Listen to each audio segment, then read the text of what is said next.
낡은 우비를 입은 할머니가 비를 맞으며 폐지를 줍고 있다. 힘겨운 숨소리. 갑자기 전화벨이 울린다.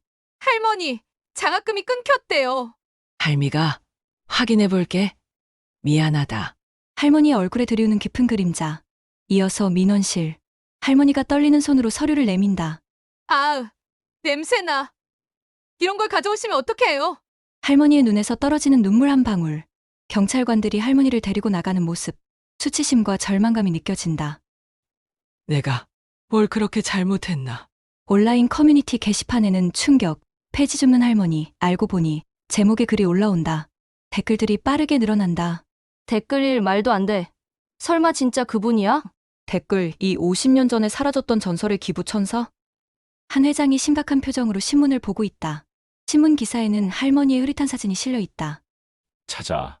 반드시 그분을 찾아뵙도록. 낡은 집 앞에서 고급 외제차에서 내리는 회장과 수행원들. 할머니를 발견하고 무릎을 꿇는다. 여사님, 제가 드디어 여사님을 뵙게 되었습니다. 넉마 속에 감춰진 놀라운 신분. 그리고 밝혀지는 과거의 거대한 비밀.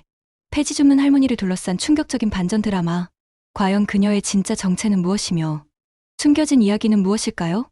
모든 것이 밝혀집니다. 오디오 잠시 후 시작합니다.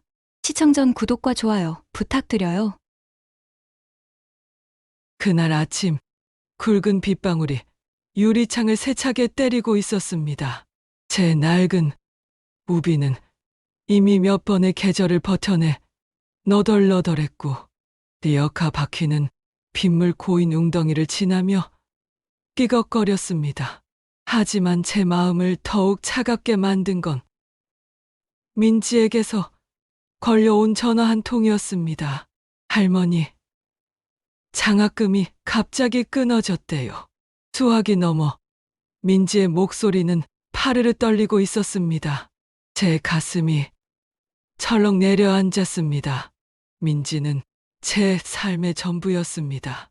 50년 전 7살 은주를 잃고 다시는 아이를 가질 수 없었던 제게 민지는 하늘이 주신 선물 같았습니다.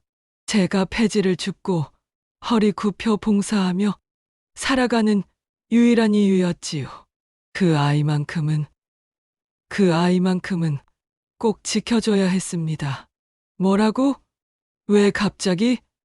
제 목소리도 모르게 떨려 나왔습니다. 학교에서도 이유를 모른대요. 주민센터에 가서 확인해 보라고 하는데 저는 깊은 한숨을 쉬었습니다. 민지에게는 언제나 강하고 든든한 할머니이고 싶었습니다. 민지야, 걱정하지 마. 할머니가 다 알아볼게. 내가 뭘 잘못했다고. 할머니가 다 해결해 줄 테니까 걱정 마. 전화를 끊고 젖은 손으로 쭈글쭈글해진 민지 사진을 쓸어내렸습니다. 이 아이만큼은 제가 겪었던 가난과 아픔을 물려주지 않겠다고 맹세했었습니다.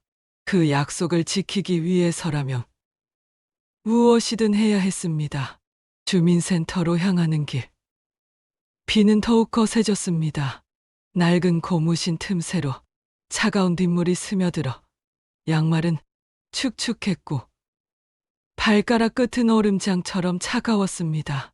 제 마음도 덩달아 얼어붙는 듯했습니다. 주민센터 입구에 도착했을 때 회색빛 건물은 더욱 을씨년스럽게 느껴졌습니다. 빗물에 젖은 제 모습이 초라하게 비치는 유리문 앞에서 저는 한참을 망설였습니다. 민지에게는 제가 강한 할머니라고 했지만 사실 제 발걸음은 천근만근 무거웠습니다. 그때였습니다. 여기서 뭐 하세요? 등 뒤에서 툭툭 비닐 우산을 터는 소리와 함께 퉁명스러운 목소리가 들려왔습니다. 주민센터 경비원 박기철 씨였습니다. 40대 중반의 그는 자신의 작은 권력을 과시하는 것을 즐기는 듯했습니다. 그의 목소리에 노골적인 짜증이 묻어 있었습니다. 폐지 수거는 오후에 하셔야 합니다. 업무 시간에는 안 돼요. 그는 저를 위아래로 훑어보았습니다. 낡은 우비, 젖은 신발, 녹슨 리어카. 그의 눈에는 냄새, 불쾌감, 불청객만이 보이는 듯했습니다. 제 가슴이 아릿해 왔습니다. 평생 남에게 패 끼치지 않고 그저 그림자처럼 조용히 살아온 제게 이런 시선은 익숙했지만 오늘따라 유난히 아팠습니다. 저는 조심스럽게 대답했습니다. 민엄 보러 왔어요. 목소리는 떨렸지만 이상하게 단호함이 실려 있었습니다. 박기철 씨는 제 대답에도 불구하고 다시 저를 위아래로 훑어보았습니다. 낡은 우비, 젖은 신발, 녹슨 리어카. 이 모든 것이 그의 편견을 확신시켜 주는 듯했습니다. 정말 민원 맞으세요? 무슨 민원인데요? 웃음기가 섞인 말투. 마치 취조하듯 검문하는 말씨였습니다. 아이 장학금 문제요. 갑자기 끊어져서 그 순간 박기철 씨의 입꼬리가 살짝 올라갔습니다. 그 웃음에는 경멸과 비웃음이 함께 서려 있었습니다. 그래요? 그럼 리어카는 밖에 두고 들어가세요. 여긴 깔끔하게 써야 하니까. 마치 자신이 큰 호의라도 베푸는 것처럼 말하는 그의 태도에 저는 아무 말도 할 수 없었습니다. 그저 고개를 숙인 채 주민센터 안으로 들어섰습니다. 차가운 빗물에 젖어 얼어붙었던 제 마음속에 알 수 없는 분노의 씨앗이 조용히 심어지고 있었습니다. 민지에게 했던 약속, 그리고 저 자신을 지키기 위한 다짐이 저를 앞으로 나아가게 했습니다. 주민센터 민원실 안은 따뜻했습니다. 히터에서 나오는 훈훈한 온기가 제 젖은 옷을 감쌌고 몸에서는 희미한 김이 피어올랐습니다. 밖에서 얼어붙었던 몸이 녹아내리는 듯했지만 마음만은 여전히 시렸습니다. 히터 바람은 따뜻했지만 저를 향하는 사람들의 시선은 마치 얼음장 같았습니다. 그 차가운 시선들 속에서 저는 낯선 불편함을 느꼈습니다. 그리고 그 순간 앞으로 제 삶을 뒤흔들 운명적인 만남이 시작되었습니다. 아니, 무슨 냄새지? 조용한 민원실 한쪽에서 젊은 여직원의 목소리가 들렸습니다. 그녀는 코를 찡그리며 저를 훑어보았습니다. 그 소리는 민원실에 조용히 울려 퍼졌고 제게도 똑똑히 들릴 만큼 충분히 크게 말한 것이었습니다. 냄새나는 늙은이 취급을 당하는 기분이었습니다. 명문대를 졸업하고 공무원이 되었다는 오소영 씨. 34살의 그녀는 완벽한 메이크업과 값비싼 정장을 입고 있었지만 차가운 눈빛이 그녀의 전부인 듯했습니다. 그녀의 코는 제가 들어서자 마치 찡긋거렸습니다. 낡은 옷에서 나는 냄새, 빗물에 젖은 머리카락, 그리고 초라한 제 모습, 이 모든 것이 그녀의 신경을 거슬리게 하는 듯했습니다. 이런 분도 민원을 넣으러 오시네. 그녀의 말에 주변 직원들이 낄낄거리며 속삭였습니다. 민원실 안은 알 수 없는 싸늘한 기운으로 가득 찼습니다. 그 말에는 경멸과 혐오가 가득했습니다. 주변 직원들이 킥킥거리며 웃기 시작했습니다. 제 얼굴은 화끈거렸고 붉게 달아올랐습니다. 그 순간 제 마음 깊은 곳에서 뭔가가 뚝 하고 꺾이는 소리를 들었습니다. 내가 이렇게까지 무시받을 사람인가? 평생 남에게 패 끼치지 않고 오히려 돕는 것에 보람을 느끼며 살아옴. 제가 고작 이런 이유로 이런 모욕을 당해야 한다니 온몸의 피가 차갑게 식는 듯했습니다. 하지만 민지의 울먹이는 목소리가 귓가에 맴돌았습니다. 할머니, 장학금이 갑자기 끊어졌대요. 제 자존심은 꺾였지만 민지를 위한 마음은 꺾을 수 없었습니다. 죄송해요. 아이 장학금 때문에 왔는데요. 제 목소리는 마치 시로라기처럼 가늘게 떨렸습니다. 평생 남에게 죄송하다는 말을 하지 않고 살아온 제가 지금 이 순간 이렇게 고개를 숙여야 하는 상황이 너무나도 아팠습니다. 오소영 씨는 저를 쳐다보지도 않은 채 앉은 자리에서 시큰둥하게 물었습니다. 서류는 가져오셨어요? 저는 젖지 않게 비닐에 조심스럽게 감싸온 서류를 꺼냈습니다. 조금 비에 젖었지만 글씨는 잘 보여요. 제가 애써 설명했지만 오소영 씨는 서류를 받아보자마자 고개를 절레절레 흔들었습니다. 이건 접수 못해요.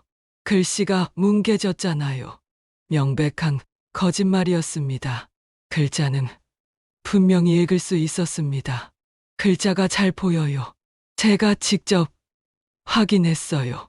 저는 다시 한번 애원하듯 말했습니다. 그러자 오소영 씨의 표정이 더욱 차가워졌습니다. 신분증 있으세요? 신분증 없으면 민원 접수 못해요. 저는 떨리는 손으로 낡은 가방을 뒤졌습니다. 관절염으로 굽어진 손가락이 가방 속을 더듬는 것이 여간 힘든 일이 아니었습니다. 오래된 가방 속에서 신분증을 찾는 것은 쉽지 않았습니다. 오소영 씨는 그 모습을 보며 더욱 짜증을 냈습니다. 준비도 제대로 안 하고 오시네요. 80세 할머니가 빗속을 뚫고 와서 떨리는 손으로 서류와 신분증을 찾고 있는데 준비를 안 했다고 핀잔을 주다니. 저는 다시 한번 모욕감에 몸서리쳤습니다. 겨우 찾은 신분증을 내밀자 오소영 씨는 그것을 대충 확인하고는 던지듯이 돌려주었습니다. 신분증이 바닥에 떨어질 뻔한 것을 허둥지둥 받아들었습니다. 그 모든 광경을 지켜보던 강민호 팀장 40대에 있었습니다. 그는 오소영 씨의 무례한 행동을 보면서도 아무런 개입도 하지 않았습니다. 저 할머니가 뭔가 특별한 분일 리는 없겠지. 오소영이 좀 심하긴 하지만 어차피 곧 끝날 일이야. 팀장으로서 나서야 한다는 생각은 했지만 귀찮은 일에 휘말리고 싶지 않았던 듯했습니다. 결국 그는 자리에서 일어나 화장실로 향했습니다. 못 본 척하기 위해서였습니다. 그럼 어떤 민원인지 말해보세요. 오소영 씨의 목소리는 여전히 차가웠지만 저는 마지막 희망을 걸고 조심스럽게 서류를 꺼냈습니다. 비에 조금 젖어 모서리가 축축했지만 글자는 선명하게 보였습니다. 이 아이 장학금이 갑자기 끊어졌다고 해서 왜 그런지 알고 싶어서요. 제 목소리에는 간절함이 묻어 있었습니다. 오직 손녀 민지를 위한 마음뿐이었습니다. 오소영 씨는 서류를 받아보더니 혀를 찼습니다. 이게 뭐예요? 물에 젖어서 글자도 제대로 안 보이네요. 명백한 거짓말이었습니다. 글자는 충분히 읽을 수 있었습니다. 비가 와서 조금 제가 제 말을 읽기도 전에 그녀는 짜증을 내며 말을 잘랐습니다. 비가 온다고 서류를 이렇게 가져오면 어떡해요? 이건 접수할 수 없어요. 오소영 씨의 목소리는 점점 더 차갑고 단호해졌습니다. 제 심장이 쿵 하고 내려앉는 것 같았습니다. 그리고 그때 상상할 수 없는 일이 벌어졌습니다.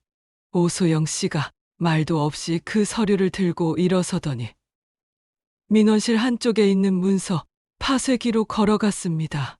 아니, 안 돼요. 저도 모르게 외쳤지만 파쇄기의 굉음이 먼저 울렸습니다. 이잉. 마치 제 마음까지 갈기갈기 찢어버리는 듯한 날카로운 기계음이었습니다. 이잉.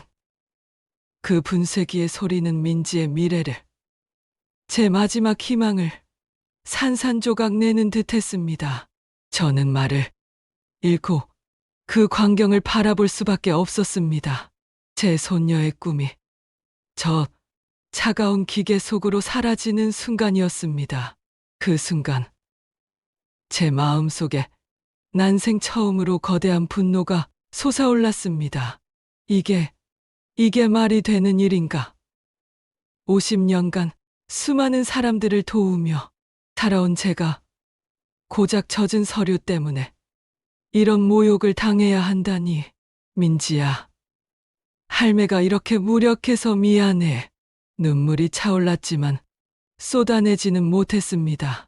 저는 그 자리에 얼어붙은 듯 서 있었습니다.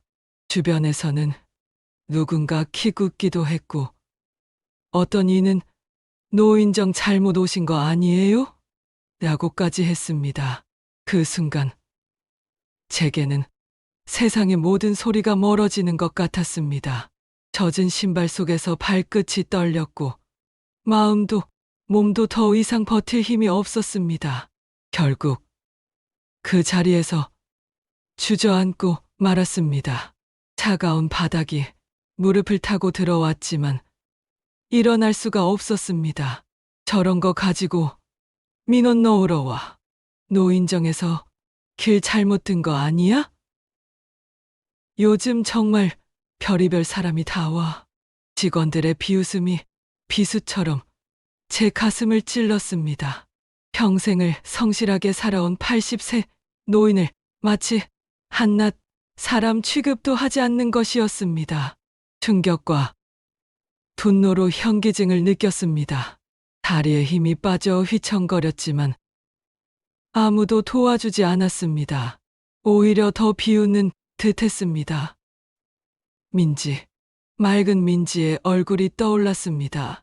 그 아이에게 어떻게 이 소식을 전해야 할까요? 민지야, 할매가 너 지키는 것도 이렇게 어렵구나. 저는 속으로만 중얼거렸습니다. 하지만 이대로 포기할 수는 없었습니다. 민지는 제게 50년 전 잃었던 딸 은주의 의미였으니까요. 세상에서 가장 보호해주고 싶은 아이였습니다. 저는 마지막 힘을 내어 다시 일어섰습니다. 제발 다시 한 번만 확인해 주세요. 목소리는 간신히 들릴 정도로 작았지만 그 안에는 간절함이 가득했습니다. 유나라는 아이가 정말 좋은 아이예요. 공부도 열심히 하고 또 시작이네. 오소영 씨가 한숨을 쉬었습니다. 할머니, 이미 끝난 일이에요. 서류도 없으니까 더 이상 뭘 어떻게 하라고요. 제 마지막 희망마저 꺾이는 순간이었습니다. 저는 다시 오소영 씨에게 다가갔습니다. 무릎이 후들거렸지만 손녀를 위해서는 굴복할 수 없었습니다. 그럼 어떻게 하면 그 아이의 장학금을 다시 받을 수 있을까요? 제 목소리는 애원하고 있었습니다. 아까 말했잖아요. 제대로 된 서류를 가져오라고요. 그리고 여기서 이렇게 계속 버티면 다른 민원인들이 불편해요. 오소영 씨의 얼굴에는 짜증이 가득했습니다. 버틴다니요. 80세 할머니가 손녀를 위해 도움을 요청하는 것이 버티는 것이라니. 제 입술이 바르르 떨렸습니다. 저는 그냥 어르신. 오소영 씨의 목소리가 민원실을 울렸습니다. 민원실에서 이렇게 소란 피우시면 곤란합니다. 소란이라니요. 저는 목소리도 제대로 내지 못하고 있었는데 무슨 소란이란 말입니까? 저는 소란 피우는 게 아닙니다. 제가 겨우 항변하자 그녀의 눈빛이 더욱 매서워졌습니다. 계속 이러시면 경찰을 부를 수밖에 없어요. 그 말을 듣고 저는 마침내 무너져 내렸습니다. 경찰이라니요. 저를 위해 경찰을 부른다고요? 목소리가 떨렸습니다.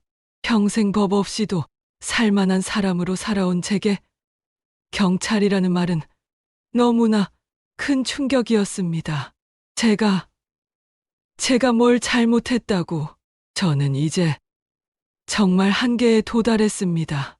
80년을 살아오면서 이런 모욕을 당해본 적이 없었습니다. 믿을 수 없었습니다. 제가 무엇을 잘못했다고 경찰을 부른다는 걸까요? 하지만 오소영 씨는 정말로 전화를 들었습니다. 여보세요. 주민센터입니다. 여기 신원 불명한 분이 와서 소란을 피우고 있어요. 좀 와주세요. 신원 불명이라니요. 분명히 신분증을 확인했는데 이제 와서 신원 불명이라니. 거짓말도 이런 거짓말이 없었습니다. 그 순간 민원실 안에 다른 직원들도 상황을 지켜보고 있었습니다. 김지은 사회복지사 30대는 마음이 불편했지만 감히 오소영 씨에게 뭐라고 할 수 없었습니다. 좀 심한 것 같은데, 하지만 내가 끼어들면 나도 곤란해져. 박현수 세무 담당자 40대도 고개를 돌렸습니다. 저 할머니가 불쌍하긴 하지만 오소영 선배한테 찍히면 안 되지. 모든 직원들이 방관자가 되어 버렸습니다. 아무도 저를 도와주지 않았습니다. 20분 후 경찰이 도착했습니다. 김철수 순경과 이종민 순경 30대의 주민센터로 들어왔습니다. 무슨 일입니까? 오소영 씨가 거짓말을 늘어놓았습니다. 저분이 제대로 된 서류도 없이 와서 계속 고집 피우고 있어요. 제가 분명히 서류를 가져왔는데 오소영 씨가 임의로 찢어버린 것을 숨기고 있었습니다. 할머니, 무슨 일로 오셨어요? 제 목소리는 간신히 들릴 정도로 작았습니다. 아이 장학금을 알아보러 왔을 뿐이에요. 저는 아무 잘못도. 신분증 좀 보여주세요. 저는 떨리는 손으로 신분증을 보여주었습니다. 경찰관은 확인하고 돌려주며 서서 기다리세요 라고 말했습니다. 하지만 저는 이미 지쳐 있었습니다. 몇 시간째 서 있었고 젖은 옷 때문에 몸이 얼음장처럼 차가웠습니다. 80세의 몸으로 더 이상 버틸 수가 없었습니다. 그리고 마침내 더 이상 버틸 수 없어 바닥에 주저앉고 말았습니다. 바닥에 차가운 타일이 제 무릎을 스며들었습니다. 80세의 노인이 바닥에 앉아 경찰을 기다리는 모습. 평생 성실하게 살아온 어르신이 손녀의 장학금을 알아보러 왔다가 이런 굴욕을 당하다니. 그 광경을 본 사람들은 외면했습니다. 아무도 도와주지 않았습니다. 이 모든 것이 단지 한 아이의 장학금을 알아보려 했을 뿐인데 80세 할머니에게 이런 모욕이 필요했을까요? 바닥에 앉아 있는 동안 제 마음속에는 깊은 절망이 밀려왔습니다. 내가 이렇게 무력한 사람이었나? 평생 어려운 사람들을 도우며 살아왔는데 정작 제가 도움이 필요할 때는 이렇게 처참한 모습이 되다니. 50년간 수많은 사람을 도왔는데 정작 내가 도움이 필요할 때는 아무도 없구나. 저는 처음으로 제 삶의 방식을 후회했습니다. 내가 너무 조용히 살았나? 사람들이 나를 우습게 보는 건가? 민지야, 할매가 너무 부족해서 너를 지켜주지 못해서. 저는 조용히 눈물을 흘렸습니다. 하지만 그 눈물은 아무도 보지 못했습니다. 모두들 외면하고 있었으니까요. 민지의 엄마 즉 유나의 어머니를 처음 만난 건 3년 전이었습니다. 저희 아파트 엘리베이터에서 우연히 마주친 모녀였지요. 엄마는 창백한 얼굴로 힘없이 기침하고 있었고, 어린 민지는 엄마를 걱정스럽게 바라보고 있었습니다. 그 순간 제 마음이 철렁 내려앉았습니다. 민지의 모습이 50년 전 제가 잃었던 딸 은주와 너무도 닮아 있었거든요. 제게는 딸이 하나 있었습니다. 은주라는 이름의 7살 딸이었지요. 하지만 갑작스러운 병으로 세상을 떠났고, 그 후로 저는 다시는 아이를 가질 수 없었습니다. 50년이 지난 지금도 저는 가끔 꿈에서 은주를 만났습니다. 7살의 애띤 모습 그대로. 그래서 민지를 보는 순간 마치 은주가 다시 제게 돌아온 것 같은 착각이 들었습니다. 괜찮으세요? 제가 다가가 조심스럽게 물었을 때 민지 어머니는 당황하며 아, 네, 괜찮아요 라고 대답했습니다. 그 후로 저는 자주 그 모녀를 보게 되었습니다. 민지 어머니의 병이 점점 악화되는 모습, 어린 민지가 혼자 장을 보러 다니는 모습, 밤늦게 아르바이트에서 돌아오는 어머니의 모습, 제 마음이 너무나 아팠습니다. 제가 은주를 지켜주지 못했던 과거의 아픔이 되살아나는 듯했습니다. 민지야. 어느 날 제가 민지를 불렀습니다. 할머니가 도와드릴 수 있는 일이 있을까? 그때부터 저와 민지 가족의 인연이 시작되었습니다. 할머니, 저희는 괜찮아요. 민지 어머니는 정중히 사양했지만 저는 조용히 도움을 주기 시작했습니다. 반찬을 만들어 가져다 주거나 민지 어머니 병원비를 보태드리고는 했습니다. 제게 민지는 정말 특별했습니다. 50년 전 잃었던 딸 은주가 자라서 이런 모습이었을까? 하는 생각이 들곤 했으니까요. 민지는 정말 착하고 똑똑했습니다. 할머니, 오늘도 반찬 가져다 주셨어요? 엄마가 너무 고마워해요. 할머니, 엄마가 병원비 걱정 안 해도 된다고 하니까 얼마나 기뻐하는지 몰라요. 할머니, 제가 열심히 공부해서 나중에 엄마 병 고쳐드릴게요. 민지의 말 한마디 한마디가 제 가슴을 따뜻하게 했습니다. 은주야, 내가 살아 있었다면 민지처럼 이렇게 자랐을까? 저는 가끔 남편의 영정 앞에서 혼잣말을 했습니다. 여보, 민지라는 아이가 있어요. 우리 은주 같아서 제가 그 아이를 돌보고 있어요. 사소한 일상 하나하나가 모두 소중한 추억이었습니다. 제게 민지는 잃었던 딸의 빈자리를 채워주는 것 같았고, 민지에게는 따뜻한 할머니의 사랑이었습니다. 그런 민지가 대학교에 진학하고 장학금까지 받게 되었을 때 저는 정말 세상을 다 가진 기분이었습니다. 은주야, 할머니가 민지를 잘 키웠지? 내가 못다 이룬 만큼 민지가 대신 자라줬어.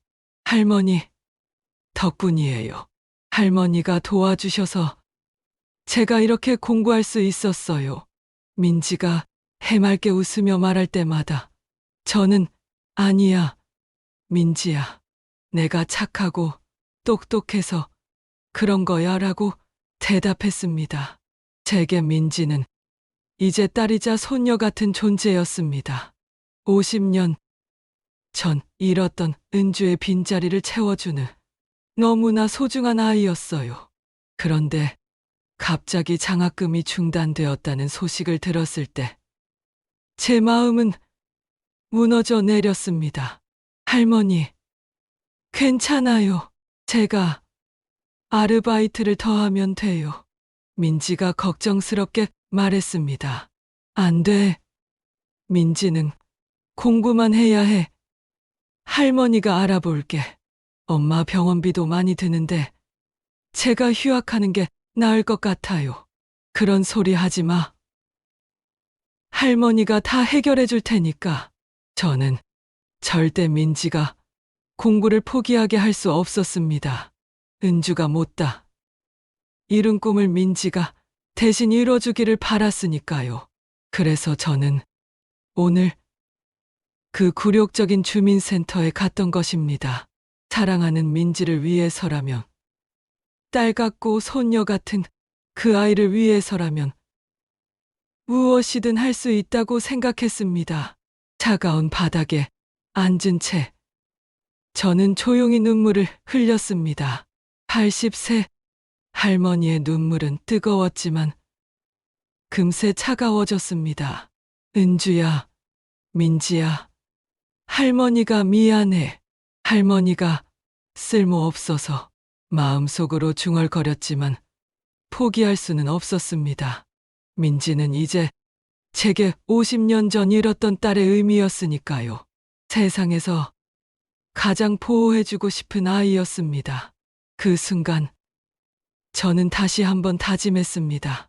어떤 모욕을 당하더라도, 어떤 어려움이 있더라도 민지만큼은 꼭 지켜내겠다고.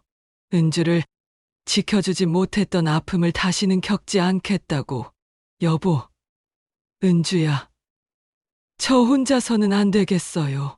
도와주세요. 하늘 위에 남편과 딸에게 간절히 기도하는 제 모습이었습니다. 차가운 바닥에 앉아 민지를 향한 간절한 기도를 드리던 그 순간, 저는 알지 못했습니다. 민원실 구석에서 조용히 저를 지켜보던 한 남자가 있었다는 것을요. 그는 지역 신문사 기자 이상훈 씨였습니다. 오늘은 주민센터의 친절 서비스 개선 관련 취재차 방문했다가 제 모습을 처음부터 지켜본 듯했습니다. 처음에는 단순한 민원 처리 과정인 줄 알았는데 시간이 지날수록 상황이 심각해지는 것을 보고 그도 놀랐던 모양입니다.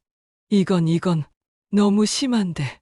그는 조용히 카메라를 꺼내 상황을 기록하기 시작했습니다. 젖은 우비, 찢겨나간 서류, 모욕을 당한 채 바닥에 주저앉은 80세 노인, 그리고 아무도 도와주지 않는 사람들.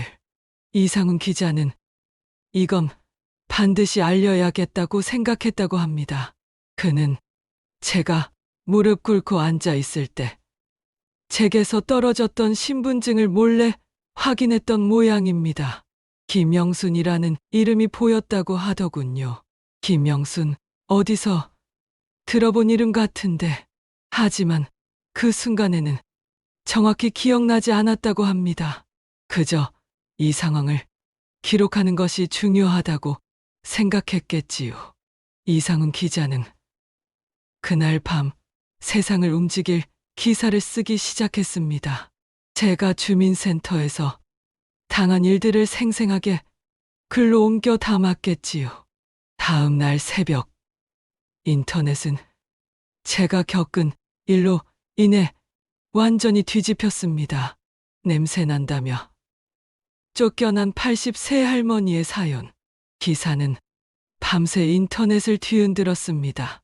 제가 차가운 바닥에 앉아있던 그 순간이 담긴 사진 한 장이 수많은 사람들의 마음을 움직였습니다. 새벽 2시 댓글이 폭주하기 시작했습니다. 이게 나라냐? 80세 할머니를 이렇게 대도 되는 거야? 우리 할머니 같아서 눈물이 났습니다. 정말 화가 치밀어 올라요. 공무원들 전원 징계하고 사과해야 합니다. 누구 할머니신지 찾아서 도와드리자. 그날 밤 수천 개의 댓글이 달렸고 기사 링크는 소셜미디어 곳곳으로 퍼져나갔습니다. 분노, 슬픔, 공감, 그리고 자책. 사람들은 저마다의 감정으로 제 사연에 반응했습니다. 내가 그 자리에 있었다면 가만히 있었을까? 우리 사회가 언제부터 이렇게 차가워졌을까? 나도 모르게 누군가를 외모로 판단하지 않았을까? 사람들은 제 이야기를 통해 자신들을 돌아보기 시작했습니다. 하지만 저는 이 모든 소동을 모른 채 집에서 민지를 걱정하며 밤을 지새우고 있었습니다. 어제의 굴욕감과 민지에 대한 걱정으로 제 마음은 무거웠습니다. 민지에게 전화를 걸어야 했지만 차마 그 진실을 말할 용기가 나지 않았습니다. 할머니, 어떻게 됐어요? 장학금 문제 해결됐나요? 제 밝은 목소리가 제 가슴을 더욱 아프게 했습니다. 그게 말이야. 저는 말을 잇지 못했습니다. 서류가 찢어진 일, 제가 당한 모욕을 어떻게 말할 수 있겠습니까? 할머니, 괜찮으세요? 목소리가 이상해요. 민지의 목소리에 걱정이 스며들었습니다. 좀 더 시간이 걸릴 것 같구나. 복잡한 일이더라고. 거짓말이었습니다. 하지만 손녀를 실망시킬 수는 없었습니다. 아, 네 할머니. 괜찮다. 괜찮아. 할머니가 다 해결해 줄게. 전화를 끊고 저는 그대로 주저앉았습니다. 50년간 어려운 사람들을 도와왔던 제가 정작 도움이 필요할 때는 이토록 무력했습니다. 여보, 내가 뭘 잘못한 걸까요? 남편의 영정 사진을 바라보며 눈물이 흘렀습니다. 민지 그 아이만큼은 포기할 수 없어요. 수많은 댓글 중에서도 유독 제 눈에 띄는 하나가 있었습니다. 오래된 기억을 더듬는 듯한 댓글이었지요. 혹시 이분이 그 유명한 푸른별 할머니 아닐까요? 예전에 어려운 사람들 많이 도우신 분으로 유명했는데 이 댓글을 본 몇몇 나이 든 네티즌들이 술렁이기 시작했습니다. 그분이시라면 혹시 정말 그분이신가? 40년 전 우리 아버지 대학 등록금 도와주신 분 혹시 같은 분일까? 의혹은 조심스럽게 하지만 빠르게 퍼져나갔습니다. 마치 잔잔한 호수에 돌멩이를 던진 것처럼 작은 파문이 점점 큰 물결이 되어 갔습니다. 그리고 그 파도는 제가 알지 못하는 거대한 진실을 수면 위로 끌어올리고 있었습니다. 이상훈 기자는 푸른별 할머니라는 댓글을 보면서 호기심이 발동했습니다. 김영순 여사라는 분이 누구일까? 그는 인터넷을 뒤져보기 시작했습니다. 하지만 이상하게도 김영순이라는 이름에 대한 정보는 거의 없었습니다. 다만 부동산 등기부에서 흥미로운 것을 발견했습니다. 설마 같은 사람일까? 하지만 확신할 수는 없었습니다. 김영순이라는 이름이 흔하지는 않지만 동명이인일 가능성도 있었기 때문입니다. 좀 더 조사해 봐야겠다고 생각했지만 밤늦은 시간이라 더 이상 확인할 방법이 없었습니다. 기자는 다음 날을 기다려야 했습니다. 다음 날 오전 주민센터는 그야말로 전쟁터가 되었습니다. 밤새 인터넷을 본 시민들이 하나둘씩 찾아오기 시작했습니다. 사람들의 표정은 분노로 일그러져 있었습니다. 어제 할머니 이야기가 정말입니까? 공무원들이 정말 할머니한테 그랬다고요? 어떻게 80세 할머니를 그렇게 대할 수 있습니까? 직원들은 갑작스러운 상황에 당황했습니다. 무슨 일인지조차 모르는 직원들이 대부분이었습니다. 오소영 씨는 더욱 당황했습니다. 동료가 휴대폰을 보여주는 순간 그녀의 얼굴은 핏기 하나 없이 새하얗게 변했습니다. 화면에는 어제 자신이 한 말들이 그대로 적혀 있었습니다. 냄새난다. 이런 분도 민원을 넣느냐? 서류를 분쇄기에. 이게 뭡니까? 누가 이런 글을 올렸습니까? 오소영 씨의 손이 떨렸습니다. 자신의 행동이 이렇게 많은 사람들에게 알려졌다니. 강민호 팀장도 급히 인터넷을 확인했습니다. 그 글에는 자신이 방관했다는 내용도 적혀 있었습니다. 이런 일이 팀장의 이마에 식은땀이 흘렀습니다. 박기철 씨는 아예 출근도 하지 않고 집에서 이불을 뒤집어 쓰고 숨어 있었습니다. 한편 온라인에서는 푸른별 할머니 의혹이 눈덩이처럼 불어나고 있었습니다. 혹시 정말 그분일까요? 아직 확실하지 않지 않습니까? 동명이인일 수도 있고, 그럼 직접 확인해 볼 수밖에 없겠네요. 사람들은 확실한 답을 원했지만 아직 누구도 확신할 수 없었습니다. 마치 짙은 안개 속에서 진실을 찾으려는 것 같았습니다. 그 시각 서울 시내 한 고급 사무실에서는 긴급 회의가 열리고 있었습니다. 박성준 한울금융 그룹 부회장의 사무실이었습니다. 부회장님, 혹시 이 기사 보셨습니까? 비서가 조심스럽게 태블릿을 내밀었습니다. 박성준 씨는 기사를 읽다가 갑자기 표정이 굳어졌습니다. 김영순 설마 30년 전 사업 실패로 모든 것을 잃고 절망에 빠져 있던 그때가 떠올랐습니다. 갑자기 나타나 5억 원을 이자 없이 빌려주신 그 신비로운 여인의 모습이 선명했습니다. 푸른별 여사님이라고 하셨죠? 네, 다른 조건은 없고 성공하면 다른 어려운 사람을 도와달라고만 하셨습니다. 연락처도 남기지 않으시고요. 그냥 인연이 되면 다시 만날 거라고 하시더라고요. 30년이 지나도록 그는 그 은인을 찾지 못했습니다. 하지만 지금 혹시 그분이신가? 박성준 씨의 마음이 격렬하게 두근거렸습니다. 같은 시각 성남시 구청장 최명우 씨도 비슷한 상황이었습니다. 구청장님, 큰일 났습니다. 강민호 팀장이 급히 달려와 사건을 설명했습니다.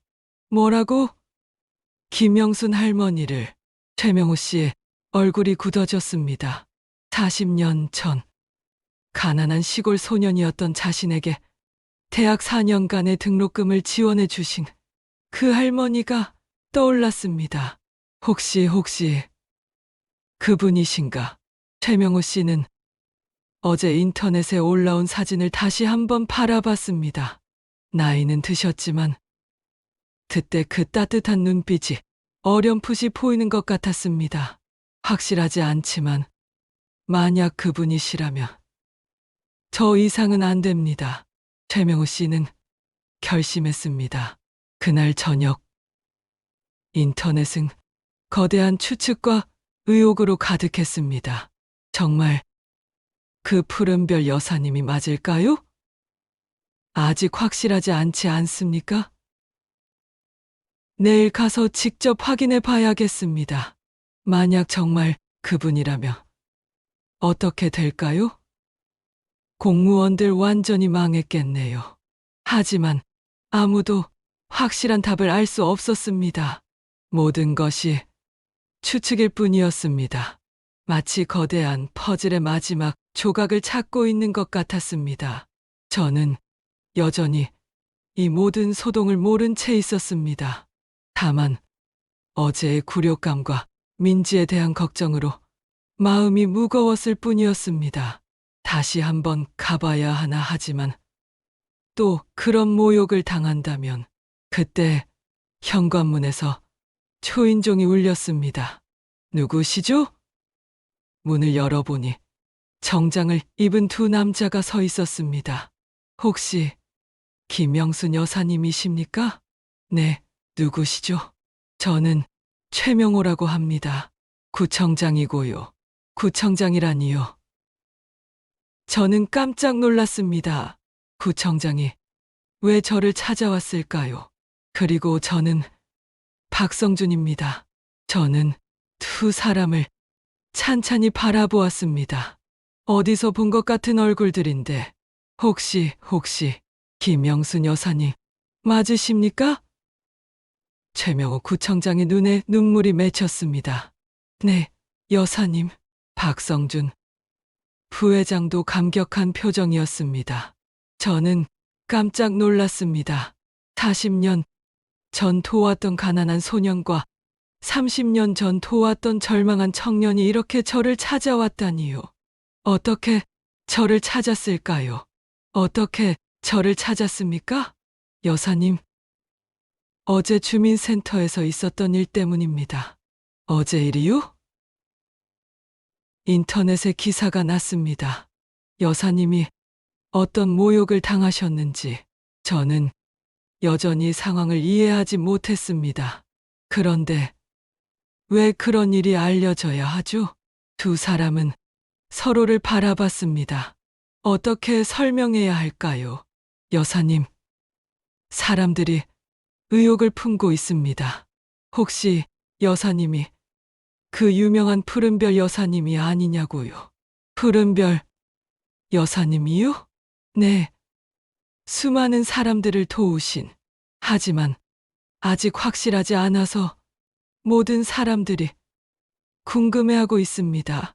저는 깊이 고민에 빠졌습니다. 50년간 지켜온 비밀을 이제 세상에 공개해야 할 때가 온 걸까요? 여사님, 최명호 구청장이 조심스럽게 말했습니다. 내일 주민센터에서 간담회를 열겠습니다. 그리고 모든 의혹을 풀어드리겠습니다. 간담회요? 네. 여사님께서 원하신다면 진실을 밝히겠습니다. 저는 망설였습니다. 하지만 민지 생각이 났습니다. 그리고 저와 같은 처지에 있을 다른 사람들 생각도 났습니다. 좋습니다. 한번 해봅시다. 그날 밤 저는 30년 만에 정장을 꺼냈습니다. 여보, 내일은 모든 것이 밝혀지는 날입니다. 남편의 영정 사진을 바라보며 저는 다짐했습니다. 한편 인터넷에서는 새로운 소식이 퍼지고 있었습니다. 내일 주민센터에서 특별 간담회 열린다. 모든 의혹 풀릴 예정. 과연 그 할머니가 정말 푸른별 여사님일까? 사람들의 기대와 궁금증이 절정에 달했습니다. 정말 궁금합니다. 내일 가서 확인해 봐야겠어요. 만약 정말 그분이라면 대박입니다. 공무원들은 어떻게 될까요? 내일이면 모든 의혹이 풀릴 예정이었습니다. 과연 저는 누구일까요? 그리고 제가 세상에 전하려는 진짜 메시지는 무엇일까요? 50년간의 비밀이 드디어 세상의 빛을 보게 될 그 순간이 다가오고 있었습니다. 한 장의 사진이 불러일으킨 거대한 파도가 다음 날 어떤 진실을 드러낼지 모든 사람들이 숨을 죽이고 기다리고 있었습니다. 새벽 5시, 저는 평소보다 일찍 잠에서 깨어났습니다. 오늘은 50년간 지켜온 비밀을 세상에 털어놓는 특별한 날이었습니다.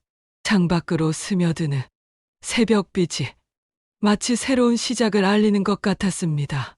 거울 앞에서 30년 만에 꺼낸 검은색 정장을 입어보니 시간이 거꾸로 흐르는 듯한 기분이었습니다. 정장은 여전히 우아했고 제 숨겨진 기품을 한층 더 돋보이게 해주었습니다. 머리를 단정하게 올리고 오래전 남편이 선물해준 진주 목걸이를 목에 걸었습니다.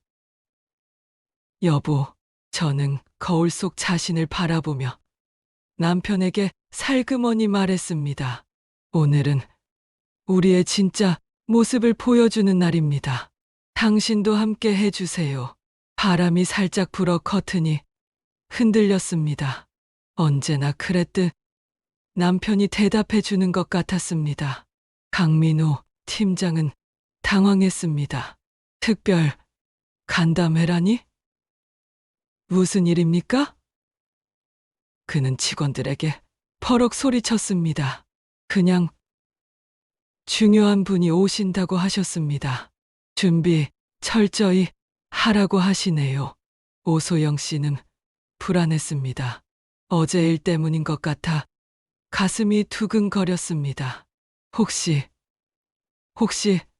저 때문에 문제가 된 건 아니겠지요? 오전 9시 30분 주민센터 주변은 평소와 완전히 달랐습니다. 평소보다 훨씬 많은 사람들이 모여 있었고 기자들까지 카메라를 들고 기다리고 있었습니다. 정말 그 할머니가 푸른별 여사님일까요? 아직 확실하지 않지 않습니까? 직접 봐야 알겠습니다. 만약 정말 그분이라면 어떤 일이 일어날까요? 사람들은 호기심과 기대감으로 가득했습니다. 마치 역사적인 순간을 목격하게 될 것 같은 예감이 있었겠지요. 주민센터 안도 평소와 달랐습니다. 모든 직원들이 긴장한 표정으로 서 있었습니다. 도대체 누가 오시는 겁니까? 직원들이 서로 궁금해했습니다. 혹시 정말 그 유명한 분이신 건 아닐까요? 설마 그럴 리는 없겠지요. 오소영 씨는 더욱 불안했습니다. 만약 정말 그런 분이시라면 나는 어떻게 되는 거지? 박기철 씨는 아예 출근을 하지 않았습니다. 집에서 이불을 뒤집어 쓰고 숨어 있었습니다. 최명호 구청장은 앞쪽에서 무언가를 기다리고 있었습니다. 그의 표정은 진지하면서도 설렘이 가득했습니다. 오전 10시 정각 주민센터 앞에 검은색 고급차가 조용히 멈춰 섰습니다. 저 차, 어제 그 할머니께서 타시던 차 같은데요. 근데 뭔가 완전히 다르네요. 차량 앞뒤로 정중한 모습의 경호원들이 서 있었고 운전기사가 공손하게 뒷문을 열어주었습니다. 사람들이 숨을 죽이고 기다렸습니다. 과연 누가 내릴까요? 정말 그분일까요? 그 순간 모든 사람의 시선이 한 곳에 모였습니다. 차에서 내린 제 모습에 모든 사람이 깜짝 놀랐습니다. 저분이 우아한 검은색 정장, 단정한 헤어스타일, 품격 있는 걸음걸이. 어제의 낡은 우비와 리어카는 온데간데 없었습니다. 대신 완벽한 기품과 위엄이 느껴지는 모습이었습니다. 처음에는 아무도 알아보지 못했습니다. 너무나 변화가 컸기 때문입니다. 하지만 제 얼굴을 자세히 본 한 시민이 깜짝 놀라며 외쳤습니다. 저분이 어제 그 할머니세요. 뭐라고요? 정말요? 같은 분입니까? 믿을 수 없습니다. 순간 주변이 술렁거렸습니다. 사람들은 믿을 수 없다는 표정으로 저를 바라봤습니다. 저는 당당하게 주민센터 문을 열고 들어섰습니다. 어제와는 완전히 다른 기품이 느껴졌습니다. 마치 다른 세계에서 온 사람처럼 말입니다. 대회의실로 들어서자 모든 사람들의 시선이 제게 쏠렸습니다. 직원들도 완전히 어리둥절했습니다. 저분이 어제 그분입니까? 한 직원이 작은 목소리로 물었습니다. 정말 같은 분입니까? 또 다른 직원이 놀라며 말했습니다. 오소영 씨는 얼굴이 하얗게 변했습니다. 어제 자신이 냄새난다며 무례하게 대했던 그 할머니가 이런 모습이라니. 이럴 수가 없습니다. 강민우 팀장도 식은땀을 흘렸습니다. 설마, 정말 그런 분이신 건 아니겠지요. 최명호 구청장이 마이크 앞에 섰습니다. 여러분, 오늘 이 자리에 특별한 분을 모셨습니다. 대회의실이 조용해졌습니다. 모든 사람이 숨을 죽이고 기다렸습니다. 이분은 김영순 여사님이십니다. 아직도 사람들은 확신하지 못했습니다. 그런데 과연 그 푸른별 여사님이 맞는 걸까요? 최명호 구청장이 감격한 목소리로 계속 설명했습니다. 김영순 여사님은 우리 지역의 큰 어른이시자 수많은 사람들을 도우신 분입니다. 저 역시 40년 전 여사님의 도움으로 대학을 다닐 수 있었습니다. 가난한 집안 출신이었던 저에게 4년간 장학금을 지원해 주셨기 때문입니다. 이 말에 사람들이 조용히 웅성거리기 시작했습니다. 구청장을 도와주신 분이라고요? 40년 전부터 그런 일을 하셨다고요? 그럼 정말 그분이 맞는 건가요? 그때 박성준 부회장이 뒤에서 일어섰습니다. 저도 한 말씀 올리겠습니다. 저는 박성준이라고 합니다. 현재 한울 금융그룹 부회장으로 일하고 있습니다. 사람들이 놀랐습니다.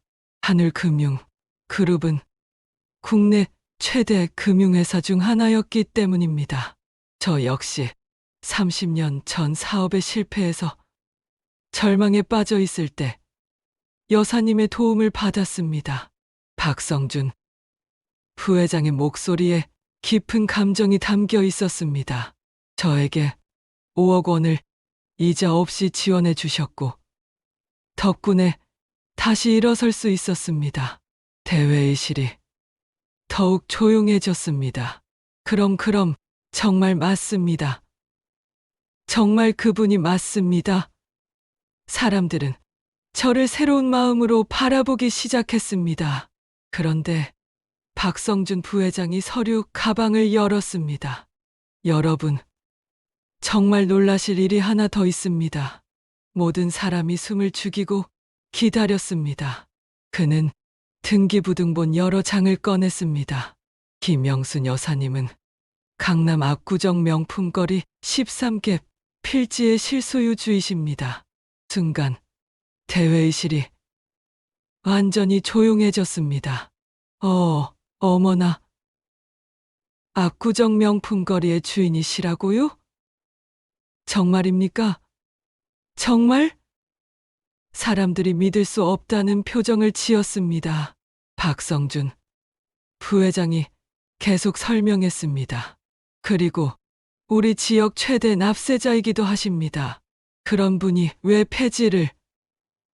대회의실이 완전히 술렁거렸습니다. 어제 그 할머니가 그런 분이셨다고요? 믿을 수 없습니다. 이런 일이 가능합니까? 그 순간 한 시민이 벌떡 일어섰습니다. 잠깐만요. 그럼 어제 그 공무원들은 뭡니까? 이런 분을 냄새난다고 쫓아낸 겁니까? 순간 대회의실이 들끓기 시작했습니다. 이런 일이 세상에. 이럴 수가. 어제 그 여직원 어디 있습니까? 서류 찢은 사람 누굽니까? 경비원은 어디 갔습니까? 사람들의 분노가 일제히 터져 나왔습니다. 평생 남을 도우신 분을 그렇게 모욕했다고요. 이런 분께 그런 대우를. 최명호 구청장은 당황했습니다. 예상보다 훨씬 격렬한 반응이었기 때문입니다. 여러분, 진정하라고요. 이런 어른을 그렇게 모욕했는데요. 당장 책임자들 다 불러내세요. 한 중년 남성이 일어섰습니다. 구청장님, 중요한 점을 놓치고 계시는 것 같은데요. 네. 말씀하세요. 지금 여러분이 분노하는 이유가 이분이 부자여서입니까? 아니면 사람으로서 기본적인 예의를 지키지 않았기 때문입니까? 날카로운 질문이었습니다. 대회의실이 조용해졌습니다. 물론 기본적인 예의 때문이지요. 그렇다면 만약 이분이 정말 평범한 할머니셨다면 어떻게 하실 겁니까? 똑같이 분노하고 처벌하실 겁니까? 시민들이 다시 웅성거리기 시작했습니다. 맞습니다. 중요한 건 돈이 아니라 인간의 존엄성이지요. 가난한 할머니든 부자 할머니든 똑같이 존중받아야 합니다. 결국 우리도 겉모습으로 판단하고 있는 거 아닙니까? 저는 고개를 끄덕였습니다. 바로 이런 깨달음을 원했던 것이었습니다. 대회의실은 방금 전에 소란이 언제 있었냐는 듯 갑자기 고요해졌습니다. 한 시민의 날카로운 질문이 모두의 마음에 묵직한 돌을 던진 듯 했습니다. 오소영 씨는 얼굴을 들지 못했습니다. 그녀의 눈에서는 눈물이 흐르고 있었습니다. 강민호 팀장도 고개를 숙였습니다. 박기철 씨는 아직도 주민센터에 오지 못했지만 아마 집에서 이 모든 소식을 듣고 있을 것입니다. 그들도 자신의 행동이 얼마나 큰 잘못이었는지, 단순히 제 옷차림 때문에 벌어진 일이 아니었다는 것을 비로소 깨달았을 것입니다. 최명호 구청장이 다시 마이크를 잡았습니다. 그의 목소리에는 단호함이 묻어 있었습니다. 여러분들의 말씀이 옳습니다. 우리는 모두 사람으로서 존중받을 권리가 있습니다. 김영순 여사님의 사회적 지위나 재산 여부를 떠나 어제 있었던 일은 결코 용납될 수 없는 일입니다. 그는 오소영 씨를 향해 시선을 돌렸습니다. 오소영 씨는 몸을 움찔 떨었습니다. 오소영 씨, 어제 김영순 여사님께 한 행동에 대해 책임을 져야 할 것입니다. 저는 오소영 씨를 직위 해제하고 중징계를 요청할 것입니다. 그리고 박기철 경비원은 즉시 다른 부서로 전보 조치하고 강민호 팀장에게는 관리 소홀에 대한 엄중 경고를 내릴 것입니다. 구청장의 단호한 결정에 시민들은 박수를 보냈습니다. 오소영 씨는 고개를 들고 저를 바라봤습니다. 그녀의 얼굴은 눈물과 후회로 얼룩져 있었습니다. 할머니, 정말 죄송합니다. 제가 어리석었습니다. 그녀는 흐느끼며 무릎을 꿇었습니다. 그녀의 목소리에는 진심 어린 후회가 담겨 있었습니다. 강민호 팀장도 다가와 고개를 숙였습니다. 죄송합니다. 여사님, 제가 팀장으로서 마땅히 해야 할 일을 하지 못했습니다. 저는 천천히 마이크 앞으로 걸어 나갔습니다. 여러분, 제 목소리는 작았지만 대회의실 안 모든 사람들에게 분명하게 전달되었습니다. 저는 오늘 제가 누구인지 밝히기 위해 이 자리에 온 것이 아닙니다. 사람들의 시선이 제게 집중되었습니다. 저는 그저 한 아이의 할머니일 뿐입니다. 그리고 그 아이를 위해 도움을 구하러 온 평범한 노인일 뿐이었습니다. 저는 오소영 씨를 바라봤습니다. 그녀는 여전히 무릎을 꿇은 채 울고 있었습니다. 오소영 씨, 괜찮습니다. 저를 이렇게까지 만들었으니 이제야 비로소 저의 진짜 모습을 보게 된 것이겠지요. 저는 그 누구도 비난하거나 벌주고 싶지 않습니다. 다만 오늘 이 일을 통해 우리가 얻어야 할 깨달음이 있습니다. 저는 모든 사람들을 둘러보며 제 진심을 담아 말했습니다. 사람의 가치는 겉모습이나 재산으로 결정되는 것이 아닙니다. 돈이 많다고 해서 더 존중받아야 하고, 가난하다고 해서 무시당해야 할 이유가 없습니다. 모든 인간은 그 자체로 존엄한 존재입니다. 우리는 모두 소중한 생명이고 서로 존중해야 할 의무가 있습니다. 제 말에 대회의실 안은 숙연해졌습니다. 많은 사람들이 고개를 끄덕였습니다. 저는 폐지를 주우며 살아가지만 제게는 꿈이 있었습니다. 저처럼 가난 때문에 고통받는 아이들이 없는 세상을 만드는 꿈이었습니다. 제가 가진 재산은 그저 그 꿈을 이루기 위한 도구였을 뿐입니다. 저는 제 정체가 밝혀지는 것을 원치 않았습니다. 사람들이 저의 진심보다는 재산에만 집중할까봐 두려웠기 때문입니다. 하지만 오늘 이 자리에서 저의 정체가 밝혀졌고, 오히려 이 자리가 여러분에게 중요한 메시지를 전할 수 있는 기회가 되었습니다. 우리 모두가 서로를 따뜻한 시선으로 바라보고 겉모습이 아닌 그 사람의 내면을 존중하는 사회를 만들 수 있다면 그것이야말로 제가 바라는 가장 큰 유산이 될 것입니다.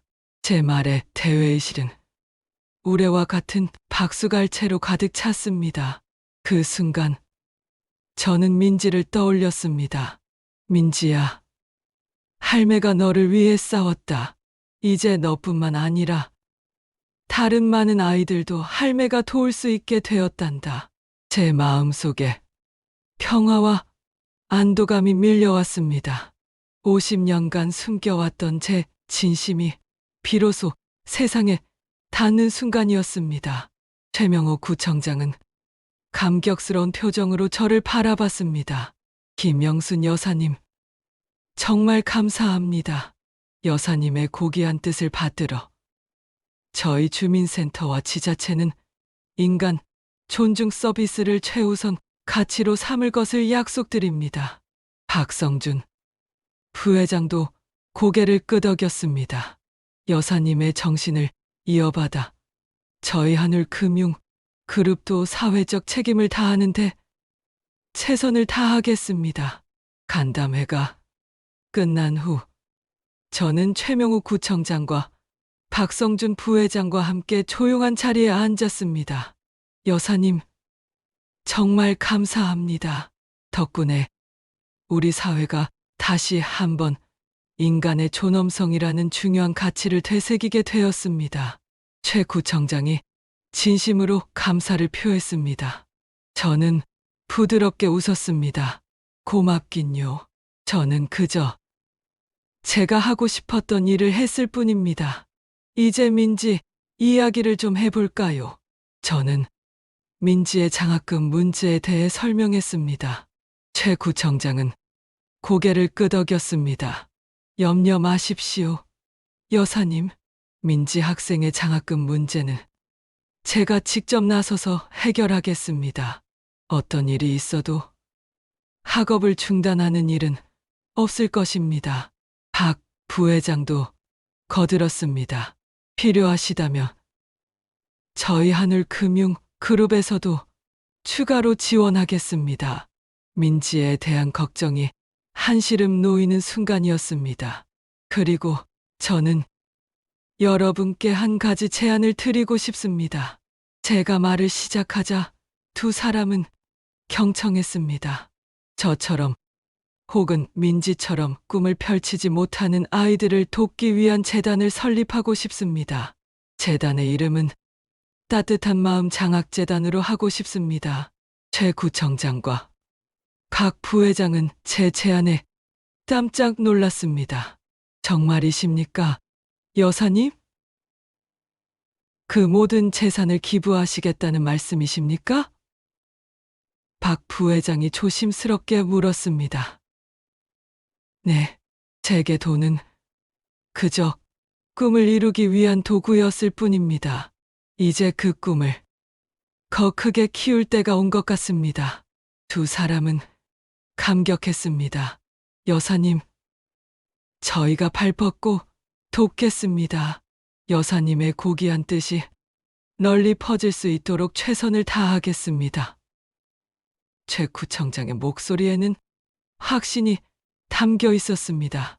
박 부회장은 이미 재단 설립을 위한 법률팀과 회계팀을 꾸릴 생각을 하고 있었습니다. 그날 이후 따뜻한 마음 장학재단 설립은 일사천리로 진행되었습니다. 제 모든 재산이 재단으로 기부되었고 최명호 구청장과 박성준 부회장이 재단 이사진으로 합류하며 든든한 지원군이 되어 주었습니다. 한편 주민센터는 큰 변화를 맞이했습니다. 인간 존중 서비스가 최우선 가치로 도입되었고 모든 직원들은 정기적으로 인성 교육을 받게 되었습니다. 오소영 씨는 직위 해제 후 징계를 받았지만 그녀는 자신의 잘못을 진심으로 뉘우치고 있었습니다. 그녀는 재단에서 자원봉사자로 일하며 저를 돕고 싶다고 자청했습니다. 할머니, 저에게 속죄할 기회를 주세요. 제가 할머니께 배운 것을 다른 사람들에게 전하고 싶습니다. 저는 그녀의 진심을 받아주었고 오소영 씨는 누구보다 열심히 재단을 위해 봉사했습니다. 강민호 팀장 역시 자신의 잘못을 반성하며 더욱 성실한 태도로 업무에 임했습니다. 박기철 씨도 주민센터로 돌아왔지만 그의 태도는 180도 달라져 있었습니다. 그는 이제 누구에게나 친절하게 인사했습니다. 1년 후 민지는 무사히 대학교를 졸업하고 사회복지사로 첫 발을 내디뎠습니다. 할머니, 제가 할머니처럼 어려운 사람들을 돕는 사회복지사가 될 거예요. 민지의 눈빛은 제게 50년 전 잃었던 은주의 모습을 떠올리게 했습니다. 민지는 따뜻한 마음 장학재단의 첫 번째 수혜 학생들을 돕는 일에 참여하며 저와 함께 봉사의 기쁨을 나누었습니다. 재단을 통해 수많은 학생들이 학업을 이어갈 수 있었고 그들은 다시 사회에 선한 영향력을 되돌려주는 선순환의 고리를 만들었습니다. 저는 여전히 소박하게 폐지를 주우며 살았습니다. 사람들은 이제 더 이상 저를 초라하게 보지 않았습니다. 오히려 존경의 눈빛으로 저를 바라봤습니다. 어떤 이는 따뜻한 차 한 잔을 건네기도 했고 어떤 이는 고개 숙여 인사를 하기도 했습니다. 저는 그들의 따뜻한 시선 속에서 진정한 행복을 느꼈습니다. 제 삶은 이제 사람들에게 인간 존중의 나침반이 되었습니다. 돈이 많다고 더 존중받는 것이 아니라 모든 사람은 그 자체로 존엄하다는 메시지는 우리 사회 깊숙이 스며들었습니다. 제가 남긴 가장 큰 유산은 물질적인 부가 아닌 인간에 대한 사랑과 존중의 마음이었습니다. 저는 평생의 소원이었던 민지의 행복한 모습을 보며 만족스럽게 여생을 보냈습니다. 오디오 재미있게 들으셨나요? 다음에도 다양한 오디오로 찾아뵐게요. 구독과 좋아요는 제가 영상을 만드는 데 힘이 됩니다.